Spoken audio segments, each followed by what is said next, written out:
Como determinar o produto escalar de vetores? Como determinar o produto vetorial de vetores? Como determinar o trabalho no campo elétrico? Como determinar a força magnética? E, aliás, sobre força magnética, ela realiza trabalho ou não? Como isso é possível? Olá, meu nome é Manuel Gibson, bem-vindo à parte 7 da série Eletrostática, onde aplicar, como aplicar. Estamos particularmente interessados nas características e aplicações de campos eletrostáticos. Neste vídeo, veremos algumas aplicações da magnetostática em comparação à eletrostática. Para isso, veremos os seguintes assuntos: produto escalar e produto vetorial, força magnética não realiza trabalho, aplicações de campo magnético estático e faremos algumas considerações sobre os assuntos aqui apresentados. Então, vamos começar com produto escalar e produto vetorial. Produto escalar de vetores. A equação do produto escalar de vetores está mostrada. O módulo do produto escalar é igual ao produto dos módulos vezes o cosseno do θ.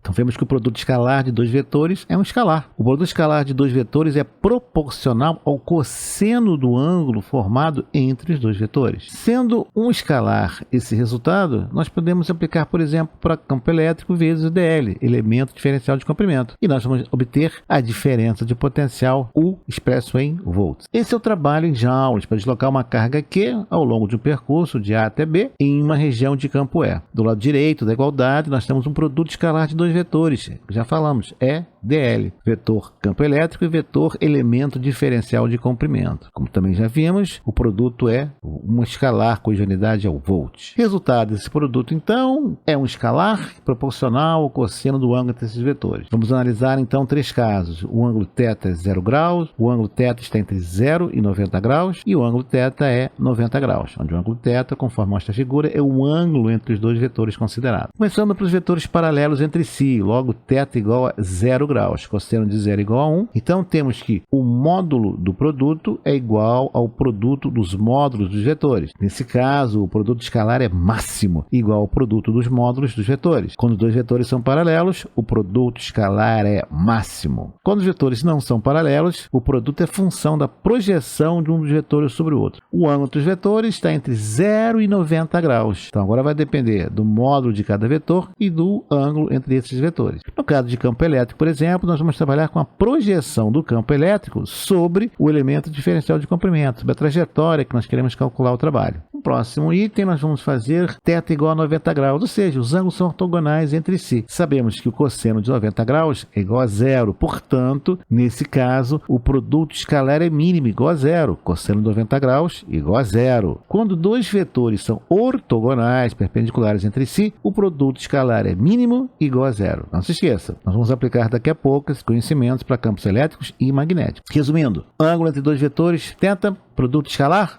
θ 0 graus, θ entre 0 e 90 graus, θ 90 graus. θ igual a 0 graus, os vetores são paralelos e o módulo do produto igual ao produto dos módulos. Portanto, esse valor é máximo, escalar máximo. Entre 0 e 90 graus, simplesmente aplicamos a equação de definição para módulo. E quando o ângulo é 90 graus, os vetores são ortogonais, o produto é 0, portanto, mínimo. Lembre-se que a força elétrica é o produto da carga, um escalar, vezes um campo elétrico, um vetor. Força elétrica, portanto, é paralela ao campo elétrico. O elemento diferencial de trabalho igual E vezes elemento diferencial de comprimento, dl. O trabalho produzido pela força elétrica, o campo elétrico, é o produto do campo pela distância, em comprimentos diferenciais da trajetória. Vejamos um exemplo. Temos aí uma trajetória de A até F. No trecho AB, o campo elétrico é ortogonal de deslocamento. Veja, o campo elétrico está em azul e o elemento diferencial de comprimento em vermelho. 90 graus, cosseno de 90, 0, então o trabalho é 0. No trecho CD, vai ser proporcional a esse ângulo θ entre o vetor campo elétrico em azul e o vetor dl em vermelho. Já no trecho EF, nós temos que os dois vetores, campo elétrico e elemento diferencial de comprimento, são paralelos. Portanto, o trabalho realizado é máximo. Vejamos agora o produto vetorial de vetores. A, produto vetorial B. O módulo desse produto é o produto dos módulos vezes seno de θ. E agora observe, nós temos um vetor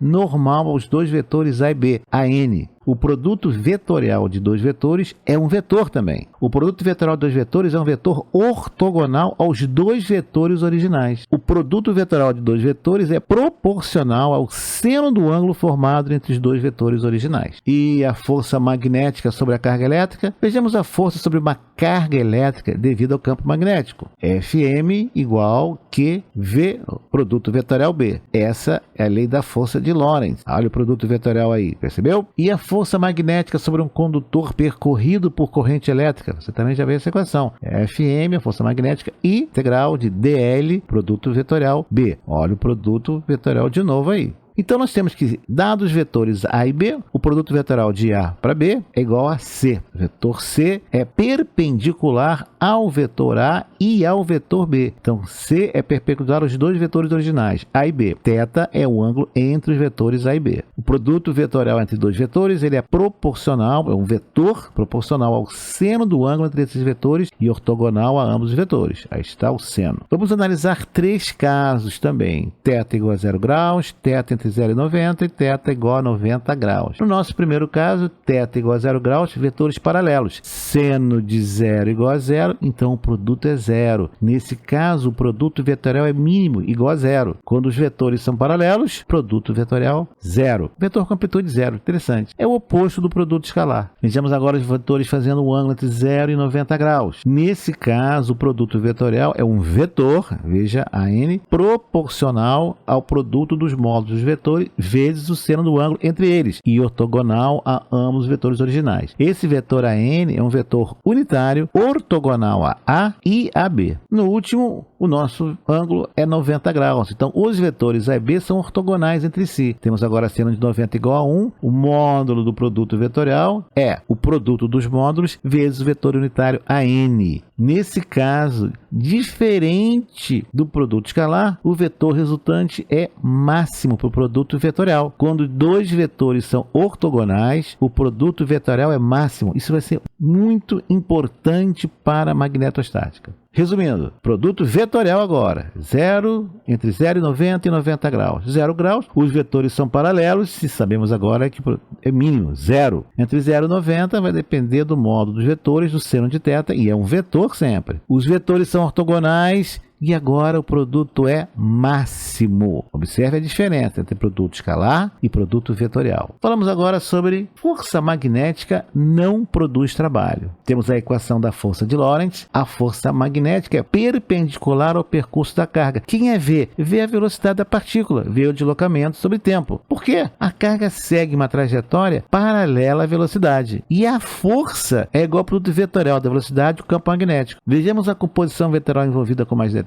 Vamos pegar um vetor C, produto vetorial de vetores A e B. O vetor C ele vai ser perpendicular aos vetores A e B simultaneamente. O módulo dele é o produto dos módulos. E ele aponta na direção do vetor unitário AN. Veja a equação da força magnética. A força é perpendicular ao deslocamento. Soa familiar? Não há trabalho. Vamos ver. Vetor V, velocidade da partícula. B, campo magnético. E Fm é a força magnética resultante devido a esse campo. A trajetória é paralela à velocidade. A força magnética é ortogonal à trajetória da partícula e ao campo magnético. Aí está 90 graus. Veja na equação. Logo, não há trabalho. Quando a força magnética é máxima? Aí outra pergunta. Quando os vetores V e B são perpendiculares entre si, são ortogonais, porque aí o produto é máximo. Quando é que a força magnética é mínima? Quando o deslocamento da partícula V e B são paralelos. Nesse caso, F igual a 0. Veja a equação. Então, temos que a força magnética é o produto da carga da partícula carregada Q vezes velocidade, o vetor velocidade, produto vetorial do vetor campo magnético. A força magnética é ortogonal ao campo magnético e à trajetória. E o trabalho é igual a 0 da força magnética. O trabalho produzido pela força magnética é 0. Mas se a força magnética não realiza trabalho, só altera a direção e não a velocidade da partícula, como é que pode existir um motor elétrico? Parece que você está confundindo trabalho trabalho exercido pela força com o trabalho obtido do campo. Veremos em seguida algumas aplicações da lei de força de Lorentz em campos magnéticos estáticos. Caso você ainda tenha alguma dúvida, existe aqui no canal uma série que aborda com detalhes o motor elétrico de corrente contínua. Então veremos algumas aplicações do campo magnético estático. A figura ao lado mostra o motor elétrico de corrente contínua elementar. É uma espira alimentada por uma fonte de tensão, vai fazer circular uma corrente, então nós temos um campo magnético aplicado, aonde essa espira está mergulhada. Aplicando a equação da força de Lorentz e a regra da mão direita, nós constatamos que uma força exercida nos lados da espira ortogonais ao campo magnético, lado esquerdo e lado direito. Veja a equação embaixo. O resultado das forças sobre a espira é um torque. Esse torque pode ser aproveitado para a rotação de um eixo e obtenção de potência mecânica. Trabalho não da força magnética, mas pelo torque resultante. Força magnética não realiza trabalho. A figura mostra, para nós entendermos para onde aponta a força, a aplicação da lei da força de Lorentz ou regra da mão direita, para você obter a direção da força magnética sobre a carga elétrica, a corrente que percorre para o lado da espira. Na esquerda, nós temos a corrente entrando na tela, campo magnético apontando para a esquerda, a força aponta para cima. O fio é empurrado para a fila, espira, essa parte da espira é empurrado para cima. No lado direito, nós temos a corrente saindo da tela, campo magnético continua para a esquerda. Nesse caso agora, a força aponta para baixo. Então, o lado esquerdo da espira empurrado para cima, o lado direito para baixo. Se você colocar um eixo no meio, você vai ter uma rotação, um torque. Outra aplicação muito interessante de força magnética estática sobre partículas elétricas é o ciclotron. Olha o campo magnético na figura, veja as partículas sendo jogadas nessa região. Esse dispositivo permite alterar a trajetória de partículas eletricamente carregadas e separá-las pelas respectivas massas. As partículas são lançadas no campo magnético com uma determinada velocidade, que não é alterada no processo. A figura ao lado mostra o efeito do campo magnético sobre as partículas elétricas de deslocamento. Observe que as partículas mantêm a velocidade no campo, porém a trajetória é alterada de linear para circular. A força exercida sobre a partícula é constante ao longo da trajetória e perpendicular à direção instantânea, por isso esse movimento circular. A frequência de rotação é dada por F igual a módulo de Q, B sobre 2πm. O raio de rotação é função da massa da partícula, mv sobre módulo de Q vezes B, onde nós temos que Q é a